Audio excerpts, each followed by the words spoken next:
I stood, with the conspicuous holdall on the floor beside me, scanning the room. The worn floorboards stretched away to open French windows, a babble of voices echoing all around. I couldn't see Alice. "Don't look so worried, darling. If you can't find your friend, you can sit with me." I recognised that look. You get it even in prison. The one that imagines fucking you, making you squirm. I wanted to tell him what I was, to take that smirk off his face.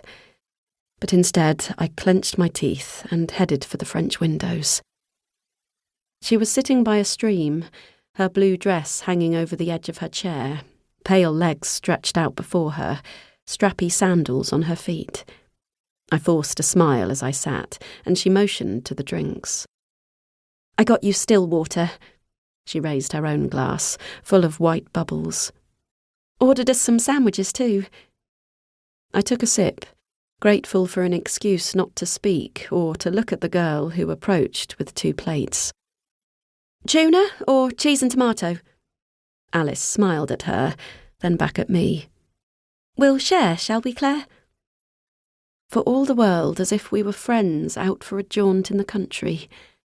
2 men glanced over at us as they brought their pints to the next table, the younger giving Alice's long legs an appreciative look up and down. She tucked them under her chair, and his glance flickered to me before returning to his drink. We were nothing like sisters, of course, and I wondered if we even passed for friends.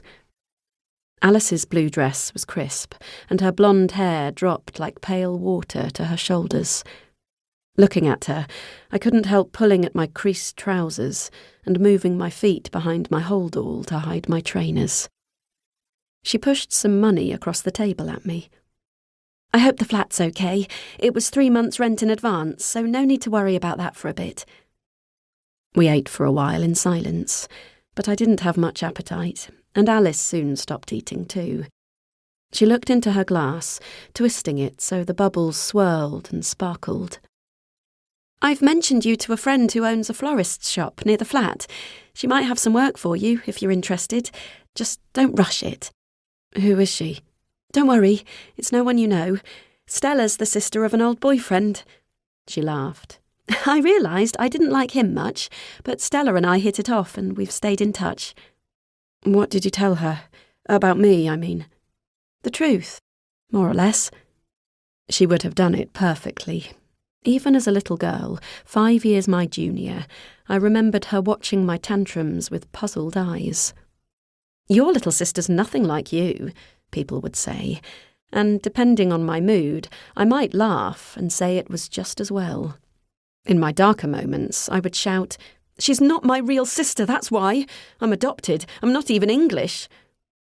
I told people my mother was a Romanian princess, knowing she must really have been a peasant who couldn't or didn't want to support a child. "Oh, look, aren't they lovely?" Alice said, as a flotilla of grey cygnets appeared around the bend in the stream, and she began tearing pieces of crust from her sandwich and tossing them into the water. Soon the cygnets were jostling and squabbling for the bread, as the parent swans glided in, their wings arched behind them. "That's a threat, you know. They're warning us not to hurt their babies." She cast a few more crumbs at the birds, as the parents' tiny black eyes watched. I hoisted my bag onto my shoulder. "Shall we go?" I wanted the journey over. I needed to be alone. As we got closer to the sea, small grey clouds drifted across the sun, reminding me of the little cygnet siblings. Poor Alice. She had stuck by me through it all, and yet I had never said more than the odd gruff thank you. "You're still my sister, and I know how sorry you are for what happened," was all she said, when I asked her why she was so good to me in spite of everything. By the time we got to Hastings and turned onto the seafront road, the sky had changed from blue to white, the water grey and almost still. There was some kind of hold-up, and the traffic stretched ahead, unmoving. The layer of cloud covering the sun had trapped the heat and stifled the breeze, so it was hotter than ever. Alice tapped her nails on the steering wheel.